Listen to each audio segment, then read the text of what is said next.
Welcome back to Moshiach in the Parsha. This week is Shabbat Nachamu.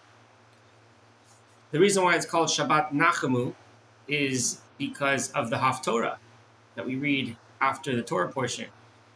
The Haftarah is the first of the seven, what's called Shabbat Nachamu, the 7 weeks that God is consoling the Jewish people through its prophets after the time of the destruction of the temple. So this is the beginning of the 7 weeks of consolation. And the Haftarah begins with the words Nachamu, Nachamu Ami, where God is saying, be comforted, my nation. And the connection to Moshiach is quite obvious because this is a consolation, the comfort we're getting from God because of the destruction of the temple. And there was not just one temple that was destroyed, there was 2 destructions. So that's why we have a double expression of comfort, Nachamu, Nachamu. One consolation is for the first temple that was destroyed, and the second Nachamu of consolation is for the second temple that was destroyed. And when will we be fully comforted, completely consoled? That is going to be with the third temple, which is when Moshiach comes and the full redemption is here. That's when we'll be fully consoled by God for the destruction of both temples. So that's an obvious connection with the Haftarah. But I want to add that it does bring down in the Midrash that aside for this connection of the consolation of Mashiach, but the very fact that there is a double expression, Nachamu, Nachamu, is already a connection to redemption. We see this in the alphabet. There are some groups of letters that have a double set. Like, if you're familiar, we have the chafs. We have a regular chaf. We have a final chaf. We have a mem and a final mem. And there are a few others. And the Medrash goes and explains that each of these double letters in the alphabet is associated with redemption. And they bring different verses that prove that we find these letters associated with redemption. So the idea is that anytime there's a double expression of anything, there's already a connection to redemption. So when we have not just a double expression of a letter, but this is literally the same exact word repeating itself twice. It's very unique. Nachamu and Nachamu, literally the same exact meaning, the same exact words, letters. So this is a full-on double expression to the max.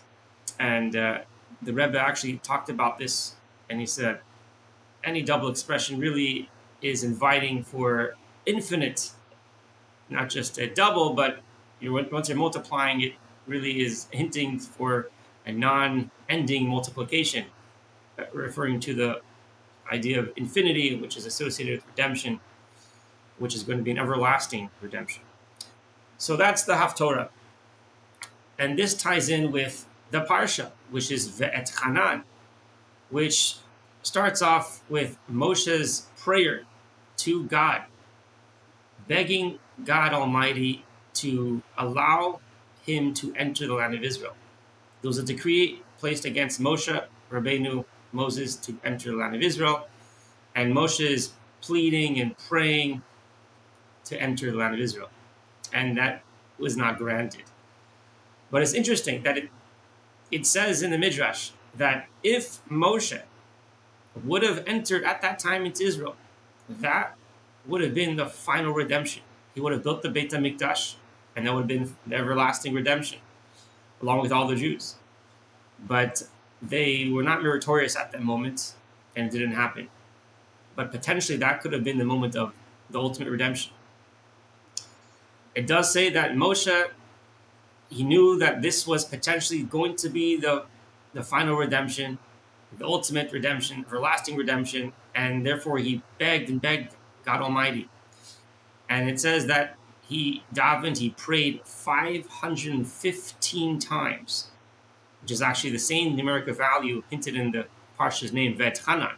It's numerically equivalent to 515, alluding to the times that Moshe was davening, he was praying to allow God to enter. And God didn't take away the decree. And that wasn't easy on Moshe, and he kept pushing as much as he can nonetheless. So the lesson we learn from this is that even though there's been many prayers throughout history to bring the final redemption, we pray every single day. Our prayers are full of asking God to bring redemption. And many holy rabbis and tzaddikim have done this over the generations. Nonetheless, we cannot stop. We have to continue praying and doing all we can to beg and even demand from Hashem, from God, to bring the redemption now. So, coming this Shabbat, we have the Nachamu. Nachamu, God is telling us a double expression of consolation. That's from God's end. And from our end, we have to do the Vetchanan. We have to do the demanding. We have to do the praying part. So let us all come together. This Shabbat, we should have the complete consolation with the third temple being built, with the final redemption. And may hope and pray that it should actually be before Shabbat comes. And we'll have the full consolation as a result of our praying and demanding and our actions to bring that as a result. So have a wonderful Shabbat, and we will see you in Jerusalem. Moshiach now.